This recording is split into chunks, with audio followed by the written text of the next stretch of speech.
Welcome back, 7th graders. Hopefully you had a wonderful weekend.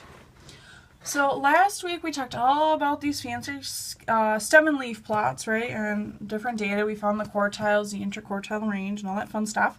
Today we're going to learn another way to plot the information. So you could take a stem and leaf plot or just a set of data and find all your information, the lowest number, the highest number, the quartiles, and all that kind of stuff. And you actually plot it so you can kind of see the data. So this is what's called a box and whisker plot. You can kind of see there's the big box, and then these two lines are called the whiskers, okay? So it's pretty interesting what this does. And we're going to try and figure out why are these lines where they are, what's going on. So these are a bunch of math test scores, okay? And it's out of 100 points. So you can see some people did pretty well, or pretty well is over here and not so well over here, okay? So the lowest math test score is right here, okay? So this is my lowest number. And that's, in this case, I would say maybe 53, 54, somewhere in there, okay? Whatever your lowest data point is, that's where this goes. And your highest data point is this line over here. Okay, so this is the person who scored the highest on the test. Now if you look at this guy, okay, this is the middle, right? I mean, it's not a perfect middle, but it's the median of the data, right? Because sometimes you skip numbers and whatnot. So this is your Q2 or your median, okay? So what do you think this line is going to be? Probably Q1. And then this one, oops, is going to be Q3.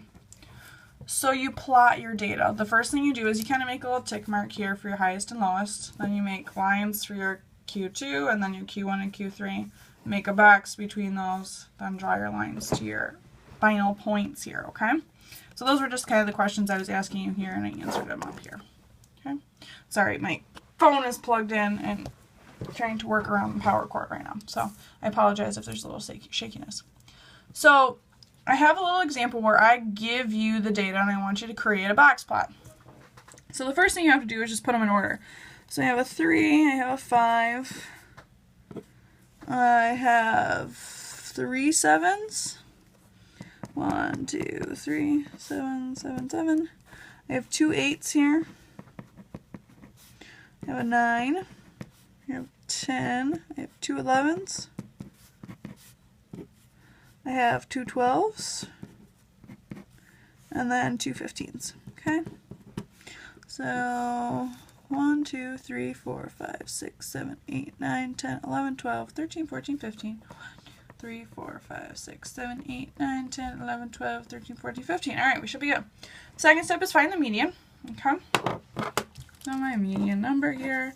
Boom, boom, boom, boom, boom, boom, boom, boom, boom, boom. So 9. Perfect. Nice middle number here.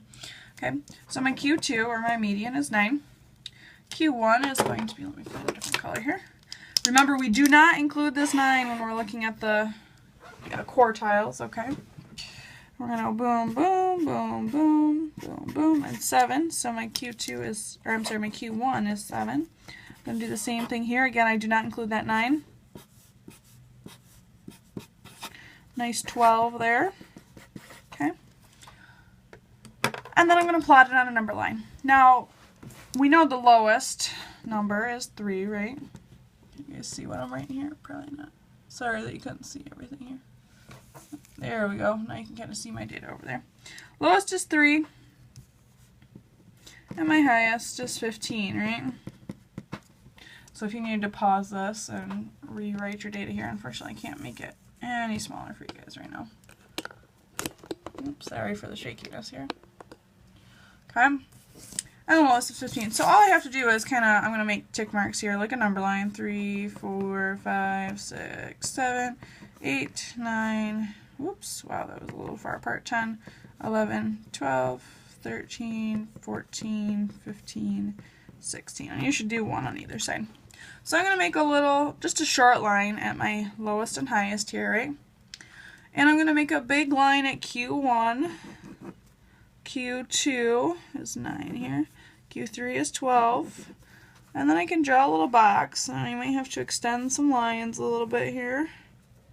here, there, and everywhere. So I make my middle box, and then I just connect these with the outer edges. Now sometimes you might have to extend some lines a little bit here, and you'll get better at it. Okay.